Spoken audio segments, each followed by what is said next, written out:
네, 오늘 우리가 함께 나눌 말씀은 마가복음 1장 1절로 13절입니다. 이 본문 중에 1, 2, 3절 세 절만 우리가 다 같이 함께 봉독하도록 하겠습니다. 1, 2, 3절 우리 같이 봉독합니다. 하나님의 아들 예수 그리스도의 복음의 시작이라. 선지자 이사야의 글에 보라, 내가 내 사자를 내 앞에 보내노니 그가 내 길을 준비하리라. 광야에 외치는 자의 소리가 있어 이르되 너희는 주의 길을 준비하라. 그의 오실 길을 곧게 하라. 여기까지입니다. 세례 요한을 통해서 하신 말씀이죠. 저는 올해부터 원래 인물별로 성경에 나온 인물들을 구약부터 시작해서 말씀을 쭉 준비하고 나누려고 이렇게 하고 있었습니다. 계획하고 있었는데 작년에 가을에 이렇게 올해 거를 준비하는 중에 하나님이 기도하는 중에 이런 마음을 주셨어요. 다른 인물들을 소개하기 전에 나를 먼저 소개해 주는 게 어떻겠냐. 그래서 굉장히 죄송하더라고요, 주님께. 그래서 주님, 그렇게 하겠습니다. 그래서 다른 인물을 소개하기 전에 제일 먼저 예수님에 대해서 소개하기로 마음을 먹고 마가복음 1장부터 16장까지 마가복음에 나오는 예수님에 대해서 말씀을 나누려고 이제 준비했습니다. 그래서 올해 전반부를 제 계획으로는 12번을 마가복음에 나오는 예수님에 대한 전체 말씀을 나누고 그 다음에 이제 성경의 인물에 대한 말씀을 나누려고 합니다. 오늘은 1장을 중심으로 마가복음 전체에 있는 예수님의 선언에 대한 부분을 나누는데 오늘 말씀의 제목은 예수님은 누구십니까? 라고 하는 것입니다. 오늘 신년 첫 주인데 우리가 예수님이 누구신지 분명히 아는 믿음 위에 서서 한 해와 남은 평생을 살아갈 수 있는 그런 소원을 가지고 이 말씀을 좀 나누려고 합니다. 제가 만일 예수님의 시대에 살았다면 예수님 행하신 그 모든 일들을 소문으로 듣고 제가 예수님에 살던 KBS의 기자였다면, 조선일보의 기자였다면 예수님을 만나면 제가 꼭 먼저 하고 싶은 질문이 이거였을 것입니다. 당신은 누구십니까? 왜냐하면 그분이 살았던 인생을 성경을 통해서 보면 이 질문을 드리지 않을 수밖에 없습니다. 그래서 오늘 말씀의 제목이 예수님은 누구십니까? 라고 하는 것입니다. 저는 예수님에 대해서 마가복음 1장부터 16장까지 다 읽으면서 그 내용을 전부 다 이렇게 좀 분류를 해봤어요. 분류해 보니까 예수님의 인생 전체의 모든 삶과 사역이 네 가지로 딱 구분이 되더라는 겁니다. 도표를 잠깐 보시기 바랍니다. 예수님은 3년 동안 하신 공생의 일이 이 네 가지로 정리가 된다는 것입니다. 첫 번째가 예수님이 하신 일은 컬링입니다. 모든 사람들에게, 만나는 사람들에게 예수님은 자기를 따라오라고 부르십니다. 그래서 예수님이 누군지 알게 되면 그 사람은 예수님을 그리스도로 믿고 주님의 제자, 하나님의 자녀가 되는 것입니다. 즉 컬링은 구원을 제공하는 길이었습니다. 그리고 그 예수를 믿는 사람들은 전부 다 하나님의 자녀가 되는 새로운 관계 속에 들어갔다는 것입니다. 두 번째로 예수님이 하셨던 일은 이것을 굉장히 많이 하셨습니다. 티칭입니다. 때로는 설교를, 때로는 대화를, 때로는 삶의 본을 통해서 모든 사람들에게 티칭을 하셨는데 뭘 가르치셨냐면 그리스도인의 삶이 어떤 것인지를 가르치셨습니다. 그래서 우리는 성경을 읽으면서 예수 믿는 사람들이 어떻게 살아가야 되는지를 성경을 통해서 반드시 배워야 합니다. 또 한 가지는 율법, 구약이 가지고 있었던 율법을 오늘날 신앙 속에 어떻게 적용해야 되는지, 율법과 신앙의 관계가 이 충돌이 생기지 않도록 우리에게 가르쳐 주십니다. 세 번째로 예수님은 예수님의 가르침 속에 반드시 빠지지 않고 얘기하신 것이 있는데 하나님의 나라는 이와 같으니, 하나님의 나라를 반드시 우리에게 가르쳐 주셨습니다. 이것이 예수님이 하신 두 번째 가르침의 사역입니다. 티칭입니다. 세 번째 예수님의 사역에 빼놓을 수 없는 것이 어렵고 힘들고 병든 자들 만나면 주님은 다 고쳐주셨습니다. 힐링 미니스트리를 하셨다는 것입니다. 이것은 하나님의 사랑에서 비롯됐고 그 사랑을 받게 되면 성도들은, 하나님 만난 사람들은 하나님의 능력을 체험하는 일들이 일어났던 것입니다. 그래서 기적이 일어날 때마다 끝에 나오는 말씀들이 이런 거죠. 저분이 누구시길래. 마지막 네 번째, 예수님 십자가에서 죽으시고 부활하시고 승천하시기 직전까지, 십자가 죽으시고 부활하신 다음부터 예수님이 하늘나라 갈 때까지 하신 일은 이 제자들에게 너희는 가서 모든 족속에게 제자를 삼으라고 마태복음에 얘기하고 있고, 마가복음에는 너희는 만민에게 두루 다니면서 이 하나님의 복음을 전파하라고 얘기하고 있습니다. 그러면서 하신 말씀이, 파송하면서 하신 말씀이, 보라 내가 세상 끝날까지 너희와 항상 함께 있으리라, 동행을 약속하신 것입니다. 그러니까 성경은 마태복음부터 요한복음까지 다 읽어보면 예수님의 삶의 전부는 이 네 가지로 전부 다 구분이 될 수가 있습니다. 결국 우리가 이 성경을 더 깊이 이해하려면 예수님이 누구신가를 알고 이것을 읽으면 훨씬 더 큰 은혜가 된다는 것입니다. 반대로 예수님을 전혀 모르는 사람이 마가복음을 1장부터 16장까지 다 읽으면 어떤 일이 일어나느냐? 예수님이 누구신지를 선택할 수밖에 없는 결정 앞에 서게 된다는 겁니다. 터키에 이산이라고 하는 이산 목사님이 있는데, 이분이 지금 터키 현재 기독교의 아주 대표 역할을 하는 사람인데, 이분이 하나님을 전혀 모르는 사람이었는데, 하루는 터키에서 버스를 타고 가는데 환상이 보이더래요. 환상이, 들판에 불이 붙어있는 환상이 보이는데, 나는 살아있는 하나님이다 그러시더래요. 그래서 터키는 태어나면서부터 다 무슬림이잖아요. 내려가지고 바로 회교사원에 들어갔대요. 그래서 당신 누구십니까? 라고 묻는데 아무런 대답도 없대요. 이 사람이 이성적인 사람이어서 이 공대 출신인데, 이렇게 자기가 믿는 알라는 가짜인가 보다. 그래서 고민을 하다가 이게 누군가, 그러다가 이분이 한국의 한 선교사님을 만나게 됩니다. 이분을 만나기 전에 먼저 이분이 어떤 일이 있었냐면, 어떤 책 전시회라는 데 갔다가 터키 말로 된 신약성경을 하나 사게 된 거예요. 성경 전체를 사게 됐는데, 사가지고 창세기부터 성경 읽기 시작했대요. 그러다가 출애굽기까지 읽고 레위기에서 덮어버렸대요. 모르겠다 해서 덮었고 1년이 지났답니다. 1년이 지난 뒤에 성경을 다시 보니까 신약이 있더래요. 신약을 읽어서 마태, 마가, 누가, 요한복음을 읽고 사도행전 읽고 로마서를 딱 읽는데 5장 8절에 우리가 아직 죄인 되었을 때 그리스도께서 우리를 위해 죽으심으로 우리에 대한 하나님의 사랑을 확증하셨다는 말씀을 딱 읽는데, 그 자리에서 이분이 무릎을 꿇고 예수님을 나의 구주로 믿게 되었습니다.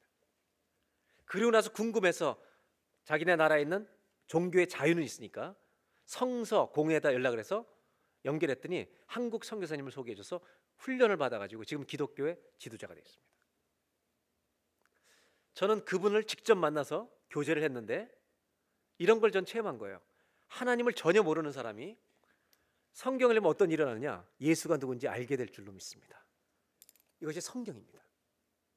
그렇다면 오늘 제가 이제 나누려고 하는 것은, 예수님이 누군가를 소개하는 데 있어서 저는 다른 사람들의 이야기를 통해서 예수님에 대해 듣지 마시고, 예수님에서 아는 사람은 반드시 우리는 성경을 통해서 예수님을 아는 것이 최선의 길이라는 것을 우리가 알고, 성경에 있는 예수님을 그대로 오늘 좀 나눠드리려고 하는 것입니다. 한번 생각해 보세요. 저를 가장 잘 아는 사람이 이 세상에 주님 빼고 누구겠어요? 저를 가장 잘 아는 사람은 우리 동네 사람도 아니고 아마 저희 부모님보다 이젠 더 잘할 거예요. 그 사람은 누구냐면 그녀입니다. 그녀. 아무리 제 옆에 있는 교인들이 목사님 좋아요 그래도 제 아내가 딱 나타나서 살아보세요 이러면 저는 다 끝나는 겁니다. 낱낱이 알고 있는 거죠. 저에. 마찬가지로 예수님에 대해서 가장 잘 아는 방법은 예수님이 오신 목적을, 하나님의 뜻대로 기록한 성경을 통해서 아는 것이 최선의 방법입니다. 이제 성경 마가복음 1장 1절을 다시 한번 읽겠습니다.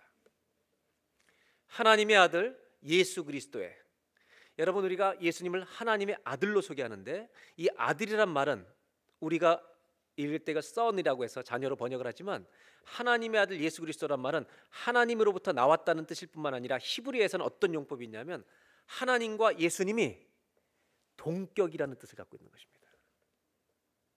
하나님의 아들이라는 단어를 쓸 때 이분이 하나님과 동등한 분이라는 걸 표현하는 말입니다. 그러면서 뭐라고 얘기냐면 마가복음 1장 1절은 하나님의 아들 예수 그리스도의 복음의 시작이라. 뭐의 시작이라고요? 복음의 시작이라는 것입니다. 성경은 굿 뉴스, 복음의 시작입니다. 가스펠의 시작입니다. 이제 세례요한 얘기가 그 다음에 나온 다음에 주얘기를 준비하고 1장 7절에 가면 이제 세례요한이 이런 말을 합니다. 예수님에 대해서 그가 전파하여 이르되 나보다 능력 많으신 이가 내 뒤에 오시나니 나는 굽혀서 그의 신발끈을 풀기도 감당하지 못하겠노라. 나보다 크신 분이 오신다는 거죠. 자기는 그분을 준비하기 위해서 오신 자라는 거예요. 온 자라는 거죠. 그리고 1장 8절 나는 너에게 물로 세례를 베풀었거니와 그는 너에게 성령으로 세례를 베풀리라. 세례요한은 회개하라 천국이 가까웠니다 복음을 전하면서 하나님을 믿으라고 얘기한 겁니다. 그리고 세례를 주었는데 죄사함의 세례를 줬는데 자기는 물로 세례를 주지만 예수님 장차 오실 내 뒤에 오실 바로 그분은 성령으로 세례를 주시리라. 이 말이 그들은 무슨 말인지 처음에 몰랐습니다. 예수님이 오신 다음에 비로소 우리는 알게 된 겁니다. 그 다음에 9절에 예수님이 세례받는 장면이 나옵니다. 보실까요? 그때 예수께서 갈릴리 나사렛으로부터 와서 요단강에서 요한에게 세례를 받으시고 10절 다 같이 읽겠습니다. 곧 물에서 올라오실새 하늘이 갈라짐과 성령이 비둘기같이 자기에게 내려오심을 보시더니 11절 하늘로부터 소리가 나기를 너는 내 사랑하는 아들이라 내가 너를 기뻐하노라 하시니라. 여러분 이제 예수님을 우리가 이제 성경이 말하는 예수님을 읽어나가는데 난처한 상황에 직면하게 된다는 것입니다. 제가 좀 움직이겠습니다.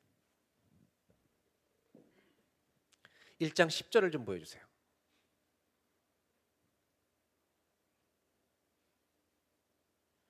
예수님이 세례를 받으신다는 것은 어느 누구도 다 이해할 수 있는 말입니다. 세례를 받으시는 중에 세례받고 나오시는데 하늘이 갈라지면서 성령이 비둘기같이 자기에게 내려오시는 것을, 비둘기가 내려오는 게 아니라 하늘이 열리면서 성령이 임하는 것을 보았다는 것입니다. 근데 여기서 멈추는 게 아니라 그 다음 11절을 보시면 다음 절 하늘로부터 소리까지 들리는데 너는 내 사랑하는 아들이라 내가 너를 기뻐하노라.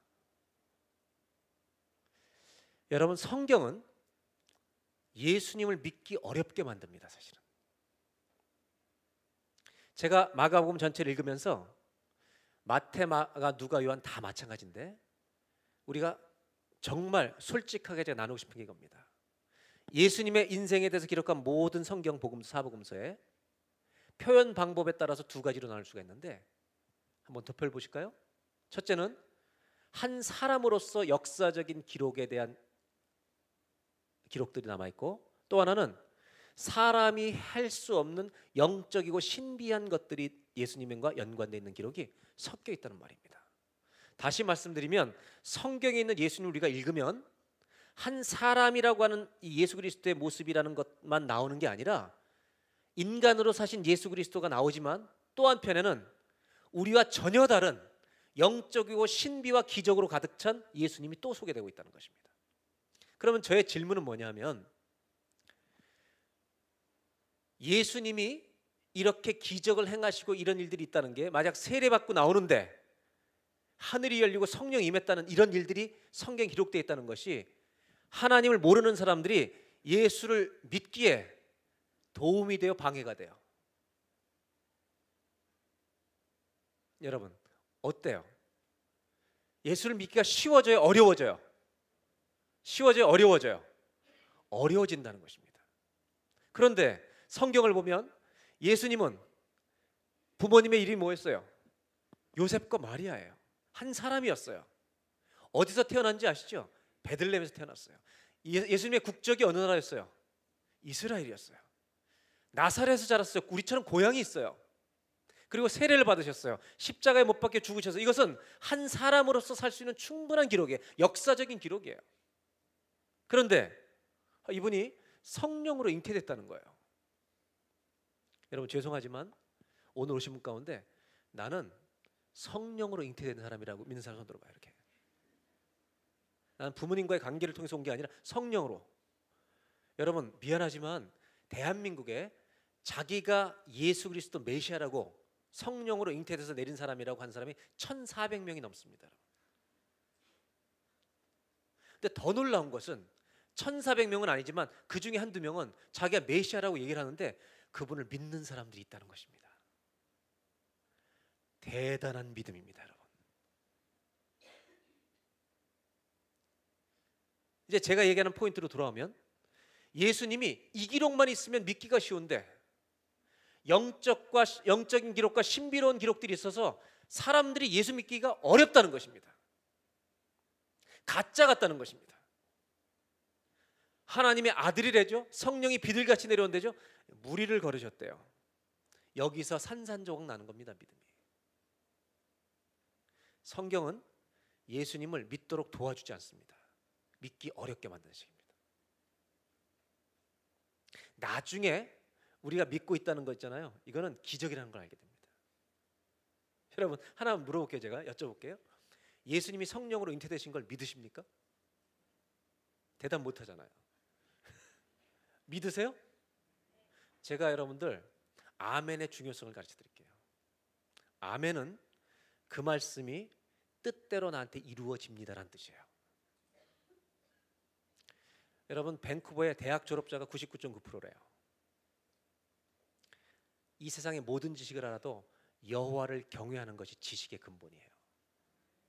그러니까 하나님을 모르면 아무것도 모르는 거예요. 우리 교회 성도님들이 진리에 대해서 아멘할 수 있기를 바랍니다. 아멘은 그것을 믿는 고백이에요. 성경은 이런 기록 때문에 하나님을 믿기 어렵게 만든 거예요. 그래서 제가 좀 더 솔직하게 말씀드릴게요. 저는 이렇게 사람들이 얘기를 할 때 이렇게 이성적이기 때문에 이해가 되지 않으면 잘 안 받아들이는 편이에요. 그냥 솔직히 말씀드리면, 제가 지금까지 교회를 안 다니는 무신론자였다면 50대 중반까지 지금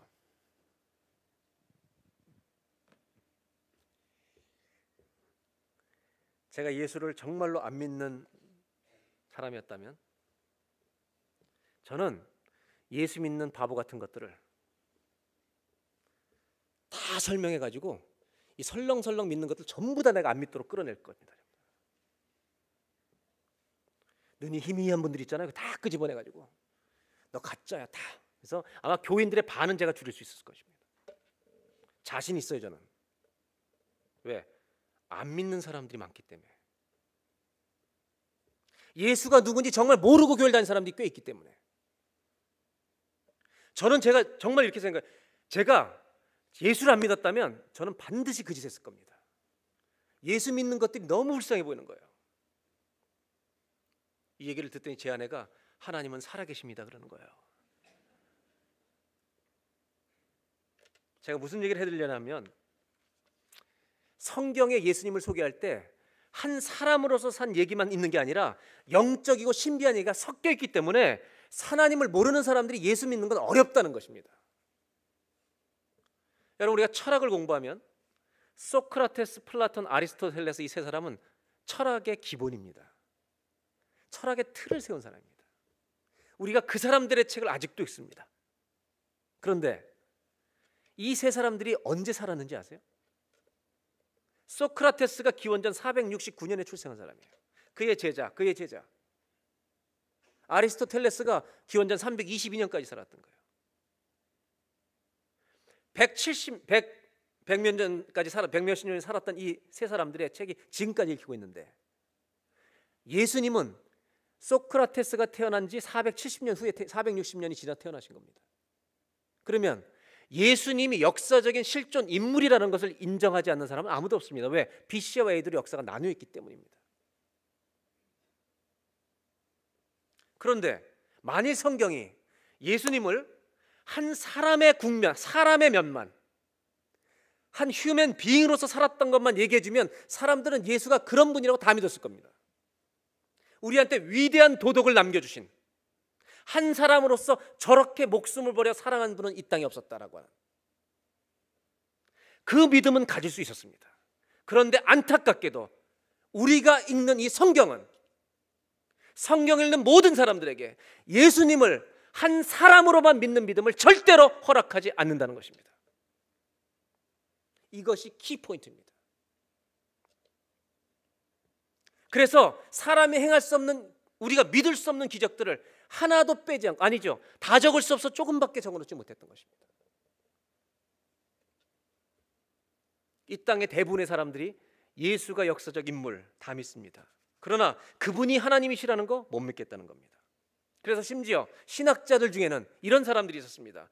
똑똑한 사람들이 예수를 믿을 수 있도록 성경에 나오는 모든 기적을 다 바꿔버린 겁니다. 오병이어 기적 5천 명을 어떻게 먹였는지 아십니까? 어떤 아이가 도시락을 갖고 와서 주님 여기 있습니다라고 딱 열었더니 혼자 먹으려고 다 움켜놨던 아줌마 아저씨들이 전부 지도시락 꺼내가지고 다 배불리 먹고 12광지가 남았다. 얼마나 이성적인 얘기입니까? 합리적인 얘기입니까? 예수님 무리를 걸었다 아니라고. 착시 현상이 일어난 거라. 어두운 해가 질 무렵 어두워도 때 예수님이 해변가를 거닐고 있는데 물속을 거닌 줄 알았다고. 잘못 본 거라고. 이렇게 얼마나 많은 노력을 했는지 몰라요. 그래서 그 사람들이 예수를 인간 예수로 받아들일 수 있도록 신학자들 중에 노력한 사람도 있습니다. 그런데 여러분, 문제는 뭔지 아세요? 만약 예수님이 한 사람으로서 사랑을 베풀고 이 땅에 살다 가셨다면 그분의 이야기는 복음이 아닙니다. 굿뉴스, 가스펠이라는 이 복음은 어떤 게 복음이냐면 하나님 앞에 죄인인 우리들이 하나님의 심판을 받고 영원한 형벌을 당할 수밖에 없는 우리들이 하나님이 보내신 예수 그리스도가 우리의 희생제물이 돼서 그를 믿는 자마다 멸망치 않고 영원한 생명을 얻는 신비와 기적을 우리가 갖게 되고 이 땅에서 이미 받고, 우리가 죽을 때 우리의 몸이 부활의 몸으로 변형되어 영원한 하나님의 나라의 신비에 참여하는 역사가 우리가 일어난다는 신비와 기적이 우리한테 일어나는 것 자체가 복음 안에 포함되어 있기 때문에 인간 예수로서는 구원이라는 게 올 수 없다는 것입니다. 예수님이 인간으로만 역사했다면 그분은 복음을 줄 수 있는 분이 아닙니다. 예수님은 이 땅에 오실 때 위대한 스승, 훌륭한 인물이라고 하는 말을 들으러 오신 분이 절대 아닙니다. 저는 이 성경이 왜 이렇게 영어로 stupid하게, 어리석게, 사람들이 못 믿게 이런 기적을 왜 이렇게 많이 곳곳에 놔뒀는지 저는 의심을 충분히 우리가 해봐야 된다고 생각합니다. 그러면 우리는 결론에 도달할 것입니다. 어떤 결론이냐? 두 가지 선택밖에 할 수 없습니다. 첫째, 예수님이 행했던 모든 기적들, 지금 성경을 우리가 읽고 있는 모든 기적들은 전부 다 거짓이다. 그리고 이것은 예수를 추종했던 사람들이 그 예수님을 신격화해서 기록한 가짜 기록들이다. 이렇게 인정하는 것이 가장 첫 번째 솔직한 선택입니다. 두 번째는 이것이 이렇게 많이 기록된 이유가 사실이기 때문이다. 예수님이 행하신 기적이 너무 많아서 감출 수가 없었기 때문이다. 예수님의 사역 중에 하나님으로서의 능력을 행하시지 않으면 얘기할 것이 없었기 때문이다. 이렇게 믿든지 둘 중에 하나밖에 없습니다. 애매하게 중간에 끼어가지고 예수님은 좋은 분인 것 같아, 이런 기회를 성경은 허락하지 않는다는 것입니다. 이렇게 얘기할 수 있죠. 예수님은 인류 역사상 가장 많은 인구를 속인 최대의 사기꾼이든지, 아니면 진짜 우리를 구원하실 하나님이시든지, 그 사이에서 나는 머리가 좋다고 공부를 했다고 예수님은 훌륭한 인물 중에 하나라고, 이런 기회를 성경 자체는 한 번도 허락하지 않는다는 것입니다. 만약에 우리가 그런 자리에 있다면 그거는 예수님을 사기꾼으로 몰아붙이는 것보다 더 나쁜 짓입니다. 예수님은 누구십니까? 오늘 이 성경의 기록에 의하면 이렇게 믿기 어렵게 만드는 수많은 기적들을 한 인간의 모습과 섞여서 놀 수밖에 없었던 이유는 하나밖에 없습니다. 그분이 실제로 그 기적을 행하셨기 때문에. 그래서 우리는 주님이 누구십니까? 라고 물으면 성경은 이렇게 대답합니다. 한번 따라 하실까요? 첫 번째 메시지입니다. 예수님은 전능하신 하나님이십니다. 예수님은 하나님이신 줄로 믿는 믿음 위에 서 있기를 바랍니다. 예수님을 믿는다고 하는데 예수님이 하나님이신 걸 못 믿는다면 그건 예수님을 믿는 게 아닙니다. 저는 밴쿠버에서 이런 경험을 했습니다. 한 10여 년 전에 한 가정에서 복음을 전해달라고 요청을 해서 제가 찾아갔습니다. 코키틀라메 언덕까지 올라갔습니다. 한 남자분을 만났습니다. 연세가 60쯤 됐어요. 그분에게 제가 1시간 동안 하나님이 누구신가, 예수님이 누구신가 복음을 전했습니다. 그리고 예수님을 믿으십시오라고 권면했습니다. 그때 이 남자분이 솔직하게 저한테 이렇게 얘기했습니다. 목사님, 저는 신의 존재는 믿겠는데, 하나님이 계신 건 믿겠는데 예수님이 하나님이라는 건 절대 못 믿겠습니다. 이렇게 솔직하게 얘기했습니다. 그분은 어느 교회 집사님이셨습니다. 남자분이 집사님이었단 말입니다. 무슨 얘기냐면 교회를 다니고 있지만 예수님이 하나님이라고 안 믿고 다니는 사람이 있을 수 있다는 것입니다. 내가 예수님을 사랑해, 예수님을 알아. 아니요, 믿는 거 아닙니다. 예수를 믿는다는 것은 예수님이 하나님이신 것을 믿어야 하는 것입니다. 그것이 아니면 성경 전체를 완전히 깊이 이해할 수도 없습니다. 저는 그분에게 설명을 한 다음에 몇 달 후에 다시 만날 기회가 있었습니다. 결국 그분은 예수님을 믿기로 결정했습니다. 그리고 진짜 집사님이 되신 것입니다. 왜 사람들이 하나님을 믿는다고 하면서 사실은 안 믿느냐? 저는 이렇게 말합니다. 하나님이 계신데 예수님은 하나님이 아니다, 이렇게 얘기하는 분들은 이렇게 얘기해요. 당신이 믿는다고 하는 하나님이 어떤 하나님인지를 모르는 것입니다. 당신은 추상적으로 신이 있다고 말하는 거지 성경이 말하는 창조주 하나님이 누군지 모르기 때문에 그런 말을 하는 것입니다. 로마서에 이렇게 말하고 있습니다. 성경을 잘 우리가 보아야 합니다. 하나님의 진노, 하나님의 심판이 불의로 자기 생각과 자기 의견과 이 세상의 모든 잘못된 사상을 가지고 하나님의 말씀과 진리를 막는 사람들의 경건하지 않음과 불의, 올바르지 않음에 대하여 하늘로부터 주의 진노와 심판이 나타나나니, 그렇게 심판할 수 있는 이유가 뭐냐? 이는 하나님을 알만한 것이, 우리를 하나님이 창조하셨기 때문에 우리 안에 하나님의 DNA가 있다는 말이에요. 제가 영화 세례할 때 지난번에 웃을 뻔했잖아요. 성탄주일날 애가 딱 왔는데 아빠랑 똑같은 거예요. 세례 주려는데 정말 제가 세례식 가다가 웃음 터질 뻔한 거 처음입니다. 그때 아니 닮아도 어떻게 이렇게 닮았어? 주님이 이렇게 말씀하시는 거예요. 사람은 교회를 한 번도 안 다녀봤어도 내 안에 본능적으로 하나님을 센스할 수 있는 DNA가 들어와 있다는 것입니다. 하나님이 지으셨기 때문에 그걸 우리 속에 넣어주셨다는 거예요. 보이셨다는 거예요. 그래서 20절에 하나님 이렇게 하셨는데 뭐라고 말씀하시냐? 창세로부터 하나님의 보이지 아니하는 것들, 그분의 영원하신 능력, eternal power와 divine nature, 신성이, 하나님을 아는 센스와 성품이 우리 안에 만드신 만물에 분명히 우리 안에 넣어주셔서 알려졌나니, 우리가 하나님 앞에 섰을 때 하나님이 어디 계셨어요? 우리는 하나님을 알 수 없습니다. 이런 말을 아무도 단 한 사람도 핑계하지 못할지니라.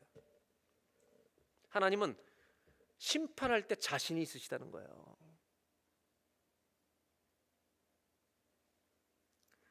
달나라에 많이 가잖아요. 왜 이렇게 요새 우주 탐험을 해요? 여러분, 이 지구의 인구를요 우주로 옮기려고 그러는 거예요. 지금 사람 살만한 데가 있으면. 그러면 달나라든지 여러분 우주 탐험을 할 때 가장 관심사가 뭐냐? 생명체 흔적이 있느냐 없느냐예요. 그러면 여러분 생명체의 흔적이 있느냐 없느냐를 발견하는데, 생명의 흔적이 있느냐, 이거를 발견하는데 가장 중요한 게 뭐예요? 물. 굉장히 지식이 많죠. 물. 그 다음에 아주 재밌는 건 이거죠. 여러분 동물 발자국 하나만 있으면 세계 역사는 바뀌는 겁니다. 동물 발자국 하나가 달나라에 찍혀 있으면 세계가 난리법석이 납니다. 그 달나라에 누가 살았다? 생명체가 살았다는 겁니다. 여러분이 여러분의 인생에 대해 솔직하게 물어보세요. 교회를 다녔든 안 다녔을 때 생각해 보세요. 내가 교회를 안 다녔을 때 하나님이라고 하는 존재의 흔적이 내 인생에 있었나 없었나? 이 세상을 사는 동안 하나님이 없다고 증명하는 게 쉬운지 계시다고 증명하는 게 쉬운지, 이 세계가 하나님이 존재하고 계신 것을 증명한다는 거예요. 그래서 1장 21절에 하나님 이렇게 말합니다.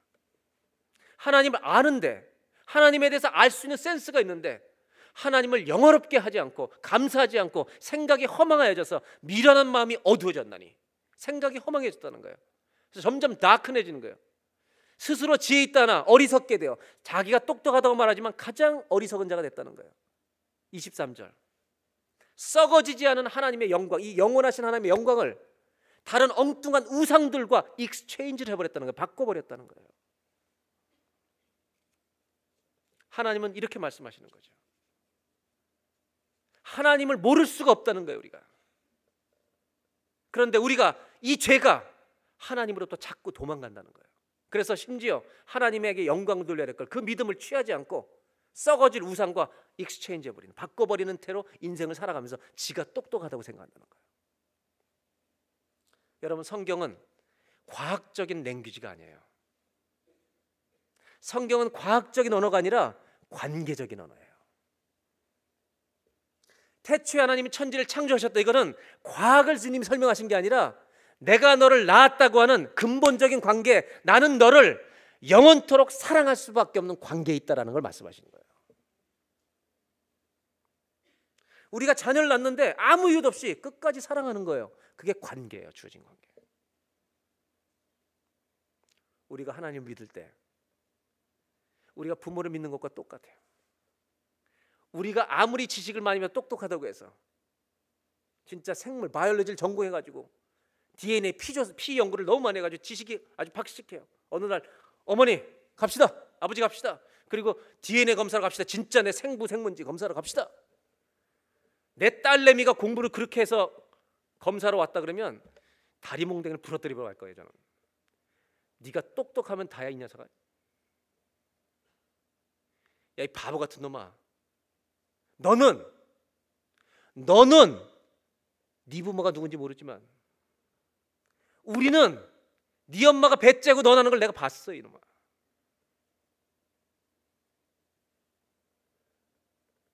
하나님을 우리가 어떻게 믿을 수 있어요?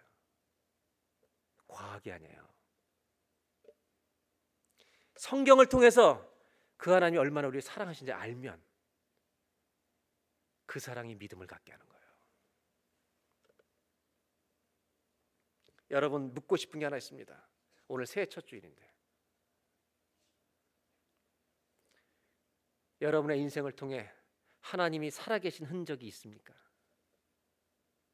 그리고 이 땅에 나가서 여러분 세상 나가 살 때 예수님이 하나님이라는 것을 수치스러워하지 말고 내가 믿는 예수는 세상이 조롱한다 할지라도 하나님이라고 선포할 수 있는 당당한 믿음 위에 서 있습니까, 여러분? 오늘 새해 첫 주에 예수님은 하나님이십니다. 이 믿음 위에서 새해를 출발할 수 있기를 주의 이름으로 축원합니다. 두 번째 생각해 볼 것은 이것입니다. 그럼 예수님이 왜 오셨냐 이거예요. 그냥 천국에 계시 왜 오셨어요, 주님? 이유는 하나밖에 없죠. 이사야서 40장 3절에 세례요한을 통해서 인용한 말씀입니다. 이미 세례요한의 한 말은 이사야서에 나와 있는 선지자에 기록된 말입니다. 예수님 오시기 700년 전에 기록된 말입니다. 외치는 자의 소리에 이르되 너희는 광야에서 여호와의 길을 예비하라. 이것을 오실 예수님의 길을 준비하라는 거죠. 사막에서 우리 하나님의 대로를 평탄하게 하라. 그 다음 절, 골짜기마다 도두어지며 그분이 오시면 산마다 언덕마다 낮아지며 전부 다 평지가 된다는 거예요.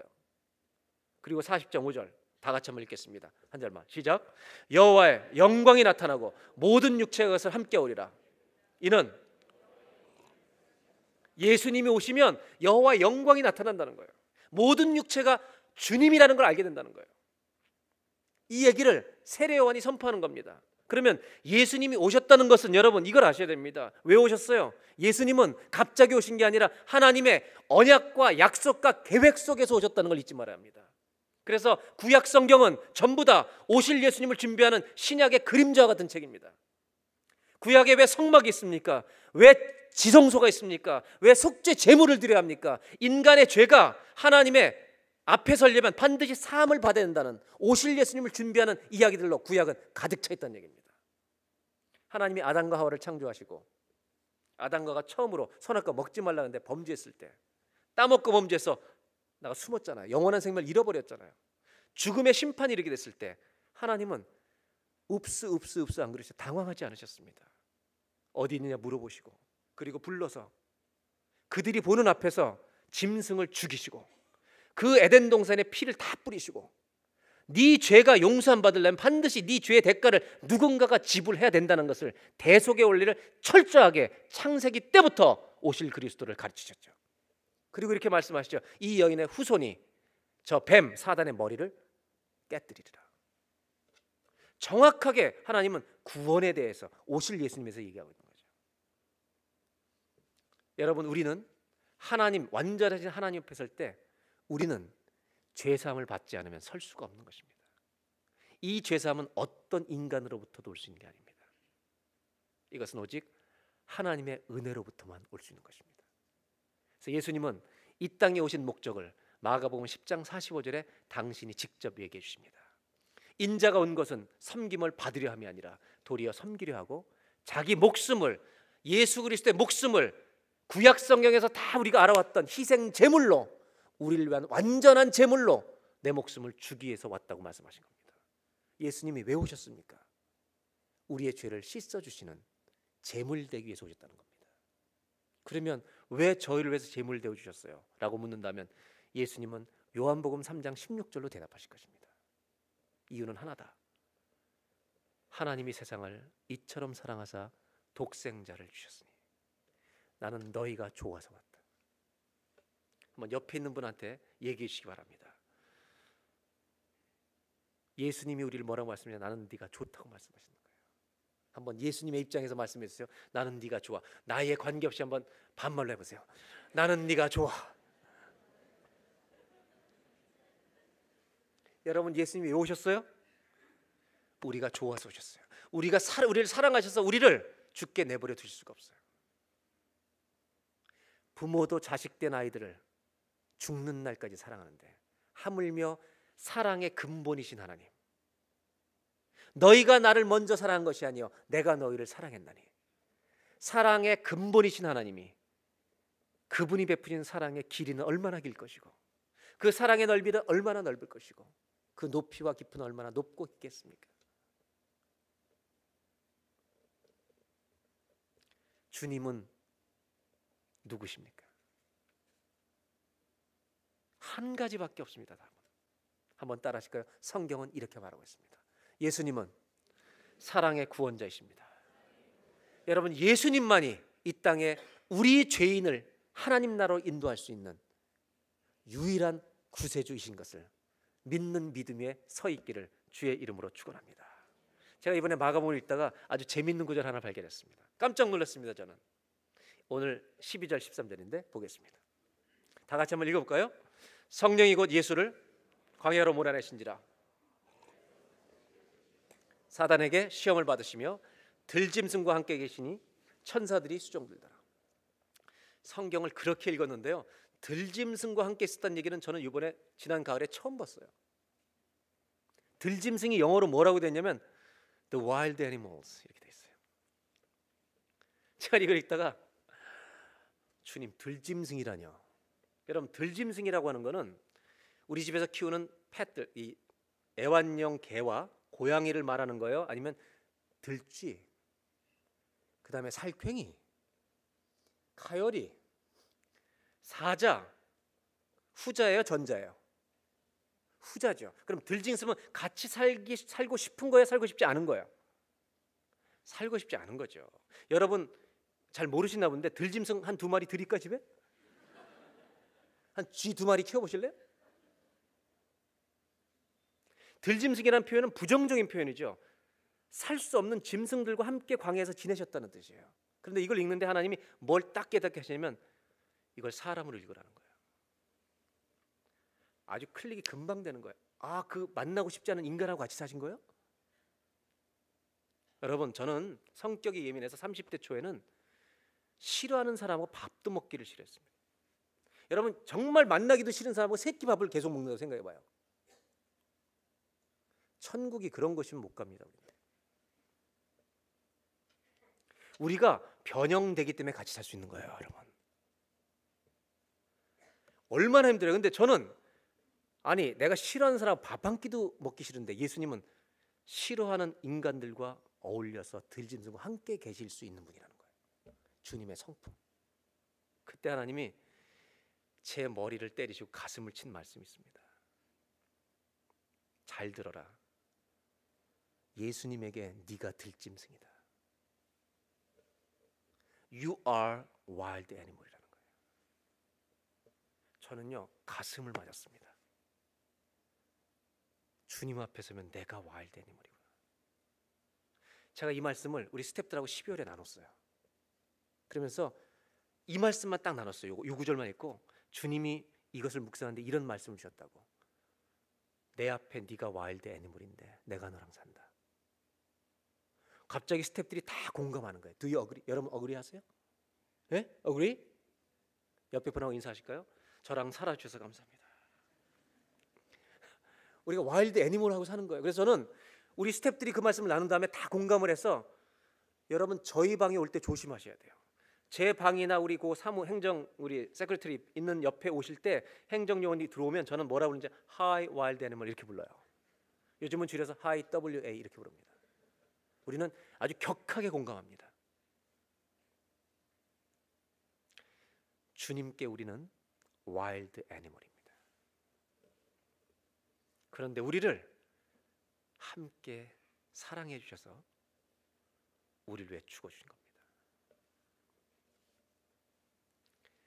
예수님은 이 땅에 한 분밖에 없는 우리를 가장 사랑하시는 구원자이신 줄로 믿습니다. 예수님은 하나님이시고 예수님 우리의 유일한 구세주, 천하 만민에게 이 땅에 구원을 얻을 만한 다른 이름은 주신 적이 없는 줄로 믿습니다. 이 예수를 믿는 자만이 영생으로 들어갈 것입니다. 마지막으로 한 가지 나눕니다. 그렇다면 예수님이 누군지 안다면 우리는 예수님에 대해서 이제 마지막으로 어떤 태도를 취해야 될 것인가? 저는 한국 뉴스를 볼 때 이런 재미있는 뉴스를 볼 때가 있습니다. 참 말도 안 되는 얘기. 뭐냐 하면 청와대에 일하는 사칭하는 사기단들이 회사에 전화를 해서 청와대에서 일하는 사람이라고 돈을 뜯어내는 사람들입니다. 근데 이 사람들이 얼마나 대담하냐면 구멍가게에다 전화하는 게 아니라 대기업에 전화하는 겁니다. 그럼 대기업은요 돈을 주는 겁니다. 참 저거에 속는 것도 대단하고 저것을 속일 수 있는 저 심장은 어디서 도대체 나온 거냐 이거죠. 그런데 분명한 것은 이 뉴스가 왜 보도가 되겠냐는 거예요. 역사가 주는 엄중한 교훈이 하나 있는데 거짓은 끝이 온다는 것입니다. 거짓은 반드시 끝납니다. 반드시 들통납니다. 만일 이 예수 그리스도의 이야기가 거짓이라면 이 예수 그리스도의 모든 신비가 다 가짜라면 이 성경은 빨리 없어져야 합니다. 여러분 집에 가서 당장 불태우셔야 합니다.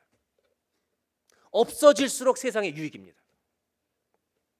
그러나 이 말씀이 정말 진리라면 예수님이 하나님이시라면 그분이 이 땅의 길과 진리와 생명 되신 우리의 유일한 구세주라면 이 땅에 우리가 하는 어떤 지식보다도 이 예수를 아는 것이 우리 인생의 넘버원의 지식이어야 되고 우리가 사는 날 동안을 넘어서 영원토록 우리 인생에 예수 믿는 것이 최고의 기쁨이 될 줄로 믿습니다. 이것이 주께서 말하는 복음이라는 것입니다. 그렇다면 이 예수님이 하나님이고 우리의 구세주를 믿는다면 우리가 그분에게 할 수 있는 최고의 태도는 그분을 평생토록 예배하는 것입니다. 그래서 저는 이 복음이 예수를 믿으라고 하는 이 복음으로 끝나는 게 아니라 이 복음을 믿는 자들에게 어떤 일이 일어날지 요한계시록에 우리가 하나님 나라 영원한 나라에 들어갔을 때 어떤 일들이 일어날지를 우리에게 그림처럼 보여주는 걸 보면서 맞아 우리가 이런 일이 있겠지라고 하는 것을 우리가 조금이라도 이 땅에서 맛보게 한다는 겁니다.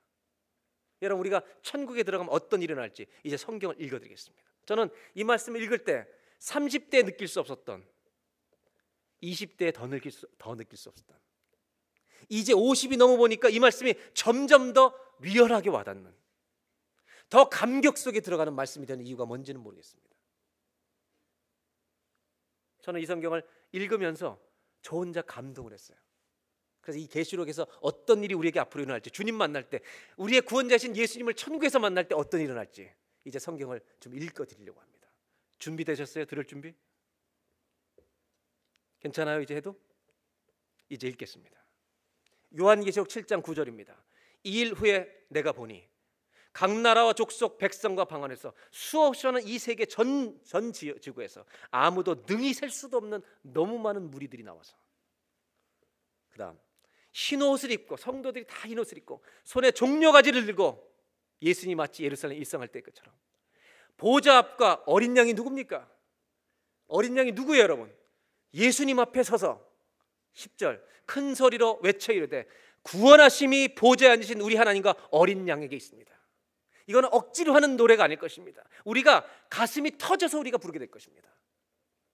11절 모든 천사가 보좌와 장로들과 내 생물의 주위에 서 있다가 천사들이 보좌 앞에 엎드려 얼굴을 대고 하나님께 경배하며 12절 이르되 아멘, 찬송과 영광과 지혜와 감사와 존귀와 권능과 힘이 우리 하나님께 세세토록 있을지어다. 아멘, 아멘, 아멘, 아멘, 아멘입니다. 아멘이 왜 중요한지 아세요? 우리의 신앙 고백입니다. 말씀대로 이루어지이다라는 고백입니다. 천국에 들어가서 우리가 아멘, 찬송과 영광과 지혜와 감사와 존귀와 연능과 힘이 우리 하나님께 세세토록 있을 것입니다. 우리가 저절로 이 노래를 부르게 된다는 것입니다. 13절 장로 중 하나가 응답하여 나에게 이르되 이 흰옷 입은 자들이 누구냐, 어디서 왔느냐 이렇게 물어볼 때 내가 말하기를 나 주여 당신이 하시나이다 하니 그가 나에게 이르되 이는 큰 환난에서 나오는 자들인데, 지구에서 나오는 자들인데 어린 양의 예수의 피에 그 옷을 씻어 예수를 믿음으로 그 피로 죄사함 받아 희게 된 사람들입니다. 15절 그러므로 그들이 하나님의 보좌 앞에 있고 또 그의 성전에서 밤낮 하나님을 섬기며 보좌에 앉으시니가 그들 위에 장막을 치시리니. 얼마나 좋은 말씀이에요. 16절 다 같이 읽겠습니다. 그들이 다시는 줄이지도 아니하며 목마르지도 아니하고 해나 아무 뜨거운 기운에 상하지도 아니하리니. 17절 다 같이 읽습니다. 이는 보좌 가운데 계신 어린 양이 그들의 목자가 되사 생명수 샘으로 인도하시고 하나님께서 그들의 눈에서 모든 눈물을 씻어 주실 것이라. 여러분, 이 땅에서 봤던 모든 상처가 다 씻겨지는 완전한 자유 속에 들어가는 이 나라에 우리가 들어갔을 때 주님의 영광을 보는 순간 우리는 입술로만 하던 노래가 아니라 내 가슴으로부터 저절로 터져나오는 뛰는 하나님을 찬송하는 그런 노래를 부를 수밖에 없게 된다는 겁니다. 이것이 온다는 것을, 너희가 이 자리에 서게 된다는 것을 요한계시록 마지막 종말을 우리에게 보여주고 있다는 겁니다. 조금이라도 알고 들어오라는 것입니다. 저는 천국 가서 우리가 이런 감격스러운 순간을 누리게 될 것을 이제 더 보고 살기를 원하고요. 예배만 드리지 말고 우리 같이 만나면 축구도 하고 다방구도 하고 그렇게 사이좋게 좀 놀았으면 좋겠어요. 다방구가 뭔지 몰라요? 그럼 나는 젊다 이렇게 생각하면 돼. 그냥 오징어 가이생 모르지, 알 수가 없지. 그런데 이런 말씀들이 한 곳에만 있는 게 아니라 요한계시록에 가득 차 있다는 겁니다. 제가 하나만 더 읽어볼까요? 요한계시록 4장. 그 생물들이 보좌에 앉으사 세세토록 살아계시는 이에게 영광과 존귀와 감사를 돌릴 때 10절 기가 막힌 말씀입니다. 24장로들이 보좌에 앉으신 이 앞에 엎드려 세세토록 살아가신 이에게 경배하고 자기들에게 주신 면류관들을 예수님을 만난 순간 전부 다 벗어서 주님 보좌 앞에 우리의 모든 자랑까지 다 주님 것입니다. 우리의 면류관을 다 벗어서 여호와 앞에 드리는 이 감격스러운 예배를 드리게 될 텐데, 그러면서 우리 입술에 터지는 고백이 뭔지 아십니까? 11절에 우리 주 하나님이여 You are worthy, 영광과 존귀와 권능을 받으시는 것이 합당하오니 You are worthy our Lord and God to receive glory and honor and power. 우리의 영광을 받으시기에 당신은 합당하신 분입니다라고 우리가 말로 하는 것이 아니라 우리의 가슴과 영혼 전체가 그분을 볼 때 기뻐 뛰면서 저절로 다 터져나오게 될 것이라는 겁니다.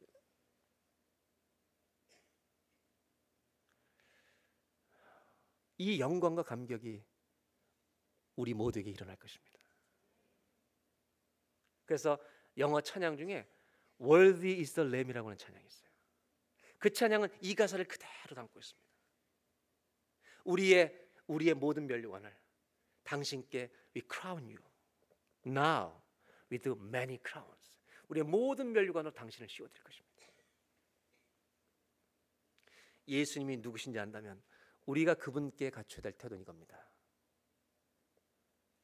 평생토록 주님을 예배하는 자가 되는 겁니다. 한번 따라 하실까요? 예수님은 우리의 예배를 받으시기에 합당하십니다. 아멘입니까? 우리가 천국에 들어가서 주님 만나게 되는 그 자리에 우리가 해야 되는, 아니 우리가 모든 사람들이 다 하게 될 일이 우리의 모든 면류관을 벗어서 주님께 드리는 것입니다. 이날이 옵니다. 여러분 대학 졸업할 때 전부 다 졸업 모자를 벗어서 꼭 집에 가 사진 보면 지 어머니 씌워드린 거 다 있습니다. 그 어머니에게 씌워드린 이유는 하나죠. 내가 졸업할 때까지 수고한 분은 당신입니다. 이 영광은 당신이 받으셔야 마땅합니다. 저는 대학 졸업 사진을 보니까 저희 외할머님이 쓰셨더라고요. 저를 그렇게 어려서부터 아껴주셨던 그 외할머니, 목사 되길 그렇게 바라셨던 기도했던 외할머니, 제가 신학교 졸업하는 날 그분에게 얼마나 감격이었겠어요. 그걸 벗어서 그 머리에 씌웠는데, 그분은 기미독립 선언할 때 독립선언에 돌아가신 그 목사님, 시아버지 목사님을 모셨던 며느리거든요.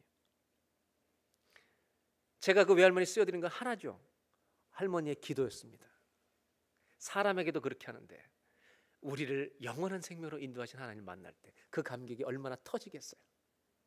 입술로만 여호와 하나님은 우리의 영광과 찬송을 받으시기 합당합니다라고 이렇게 부르던 우리의 기도와 찬송이 천국에 가면 그냥 터져 나와버리는 겁니다. 마지막으로 성경 하나만 읽고 마치려고 합니다. 요한계시록 5장에는 그것도 부족해서 또 이렇게 기록합니다. 내가 또 보고 들으매 보좌와 생물들과 장로들을 둘러서 많은 천사의 음성이 있으니 그 수가 만만이여 천천이라. 큰 음성으로 이르되 죽임을 당하신 어린 양은 능력과 부와 지혜와 힘과 존귀와 영광과 찬송을 받으시기에 합당하도다 하더라. 이것이 천국에서 일어날 일입니다. 제가 이 성경을 다시 읽을 겁니다. 12절 다시 한번 보여주세요. 이제 여러분들, 내가 천국에 서 있는 것처럼 제가 천사처럼 읽을게요. 합당하도다까지 딱 읽으면 우리는 전부 다 주님을 지금 보고 있는 것처럼, 우리가 주님이 오시면 어떻게 하겠어요? 앉아있을 수도 없죠. 서겠죠. 막 일어나서 마치 주님을 만난 것처럼 이 시간에 제가 합당하다까지 딱 읽을 테니까 뜨겁게 우리 주님께 영광의 박수 올려드리면 좋겠어요. 천국 연습을 하는 겁니다. 큰 음성으로 이르되 죽임을 당하신 어린 양은 능력과 부와 지혜와 힘과 존귀와 영광과 찬송을 받으시기에 합당하도다. 아멘. 아멘입니다. 할렐루야. 아멘. 저는 이 날이 올 것을 믿습니다. 이 날이 올 것을 믿고 신앙생활하는 것과 이 날이 올 것을 알지 못하고 신앙생활하는 것은 얼마나 차이가 나겠습니까, 여러분? 우리가 주님의 보좌 앞에 갈 때, 그분과 대면할 때 우리는 나도 모르게 다 찬송이 터질 겁니다. 내 모든 면류관을 주께 드려야 할 것입니다. 그래서 예수님이 이런 수많은 기적을 행했기 때문에 못 믿는 사람들도 많지만, 아니요, 그것이 장애물인 줄 알았는데 예수님이 누군지 똑바로 믿게 하는 말씀이라는 것입니다. 그래서 그 예수를 믿고 지금까지 2000년 동안 예수를 위해 목숨 바친 사람이 얼마나 많은지 아십니까? 다시 한번 읽어드리겠습니다. 찬양팀 올라오시고 5장 12절을 다시 한번 읽겠습니다. 우리가 주님 보좌 앞에 설 때 이렇게 할 것입니다. 큰 음성으로 이르되 죽임을 당하신 어린 양은 능력과 부와 지혜와 힘과 존귀와 영광과 찬송을 받으시기에 합당하도다. 우리 모두가 이런 고백을 주 앞에 드리게 될 줄로 믿습니다. 사랑하는 여러분, 이 감격의 찬송을 드리는 날 우리는 알게 될 것입니다. 뭘 알게 되는지 아십니까? 우리가 이 땅에서 드린 예배가 얼마나 비참하게 드린 예배인지, 얼마나 입으로만 드린 예배였는지, 이 땅에서 우리가 드린 예배 수준이 주님 얼마나 모르고 드리는 예배였는지, 그때 우리는 얼마나 많은 회개를 할지 모르겠습니다. 저는 그래서 그때 회개를 줄이기 위해서 오늘부터 천국을 맛보는 예배를 조금이라도 누리려고 합니다. 저는 예배를 드릴 때마다 주님이 계신 것처럼 예배 드리려고 합니다. 그분이 여기 계신 것처럼. 천국에서 우리가 가슴으로 이 찬송을 드릴 때 내가 이 땅에서 왜 그렇게 예배를 드렸나? 왜 입으로만 예배를 드렸나? 왜 그렇게 억지로 교회를 갔나? 이 감격을 주시는데 새해 첫 주일입니다. 우리 모두가 살아있는 예배 속에서 이 땅을 살다가 주님 나라에 들어갈 수 있는 믿음의 사람들이 되어주시기를 주의 이름으로 부탁합니다. 예수님은 어떤 누구에게도 나를 믿어달라고 구걸하신 적이 없습니다. 예수님은 내가 하나님이라고 선포하셨습니다. 우리 교회가 이 땅에 사는 동안 예수님을 부끄러워하지 말아야 할 것입니다. 예수님을 믿어달라고 간청할 필요 없습니다. 예수님은 하나님이시라고, 만왕의 왕이시라고, 그분이 구세주라고 우리는 선포할 때 들을 자들이 듣고 그 앞에 무릎을 꿇는 역사가 일어날 것입니다. 이 왕의 복음을 가진 교회가 되시기를 주의 이름으로 축원합니다. 기도하겠습니다. 하나님의 자녀들이 천국에 모일 때 감격의 날이 될 것입니다. 온 세계 수많은 그리스도인들이 다 모일 것입니다. 그동안 입술로 해왔던 노래, 기도만이 아니라 주님을 보는 순간 모든 사람의 가슴에서부터 이 찬송이 다 터져 나올 것입니다. You are worthy. 당신은 정말 합당하신 분입니다. 모든 존귀, 찬송, 영광을 다 받으시기에 주님은 합당하십니다. 그 감격에 우리 모두가 서게 될 것입니다. 그리고 그때 깨달을 것입니다. 우리가 이 땅에서 얼마나 초라한 예배를 드리고 있는지. 하나님, 오늘 신년 첫 주일에 기도합니다.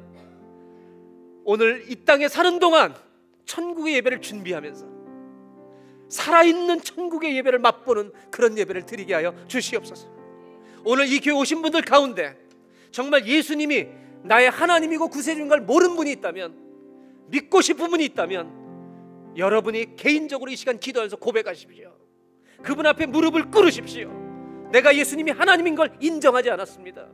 예수님이 나의 구세주인 걸 믿지 않았습니다. 오늘 내가 그 사실을 진리의 말씀으로 내가 믿겠습니다. 여러분에게 하나님이 그분에게 오늘 구원의 선물을 주실 것입니다. 이 시간 다 같이 한번 기도할 때 그렇게 믿고 싶은 분은 그렇게 기도하시고, 이미 믿은 대부분의 성도님들은 하나님, 내가 이 땅을 사는 동안 입술로만 드리는 그런 기도와 찬송이 아니라 내 온몸과 마음을 다하여 드리는 찬송과 예배를 드리게 하여 주시옵소서. 다 같이 한번 합심하여서 예수가 누군지를 정말로 아는 사람만 이런 예배를 드릴 수 있는데, 1월 첫째 주일 예배 때 우리의 믿음이 그 예수 그리스도를 아는 이 놀라운 진리 위에서 오늘 한 해, 올해가 출발되게 하여 주시옵소서. 다 같이 한번 합심하여서 기도하겠습니다. 하나님 아버지, 새해 첫 주일을 주셔서 감사합니다. 오늘 새해 첫 주일에 우리 모두가 예수님이 누구신가를 아는 정확하고 똑바른 믿음 위에서 우리가 다 서게 하여 주시옵소서. 그리고 출발하게 하여 주시옵소서. 예수님은 전능하신 하나님이십니다. 예수님은 이 땅에 한 분밖에 없는 우리의 구세주이십니다. 우리의 모든 찬송과 영광, 존귀를 주님만 받으시기에 합당하신 분이십니다. 우리가 천국에 서는 날 요한계시록의 말씀대로 우리의 모든 멸관을 벗어 주님 앞에 드릴 것입니다. 그때 우리는 깨달을 것입니다. 우리가 이 땅에서 정말 하나님을 얼마나 모르고 예배했는지, 하나님이 누구신지 얼마나 모르고 예배드렸는지, 우리의 이 땅에 드린 예배가 얼마나 초라했는지. 하나님, 이제부터 부요한 예배를 드리길 원합니다. 천국을 맛보는 예배를 간직하게 도와주시옵소서. 저의 예배가 2015년도, 아니 평생 주님 날 가는 날까지 주의 영광이 살아있는 예배를 드리는 저희가 되게 하여 주시옵소서. 예수님이 누구인지 알고 예배하는 산 예배를 드리는 우리 온교회 성도들이 되게 하여 주옵소서. 예수님의 이름으로 기도하옵나이다. 지금은 이 땅에 오직 한 분뿐이신 천국의 유일한 소망 되신 우리 구주 예수 그리스도의 은혜와 하나님 아버지의 놀라우신 사랑하심과 성령, 그 귀하신 성령님의 감동, 감화, 역사와 교통하심이 오늘 신년 첫 주일 예배를 드리고, 여호와 우리 주 예수 그리스도, 당신은 우리의 모든 존귀와 영광을 받으시기에 합당합니다 라고 고백하며 평생을 살기로 결심하고 세상을 향해 나아가는 모든 성도님들 위해 지금부터 영원토록 함께하여 주시기를 간절히 축원하옵나이다.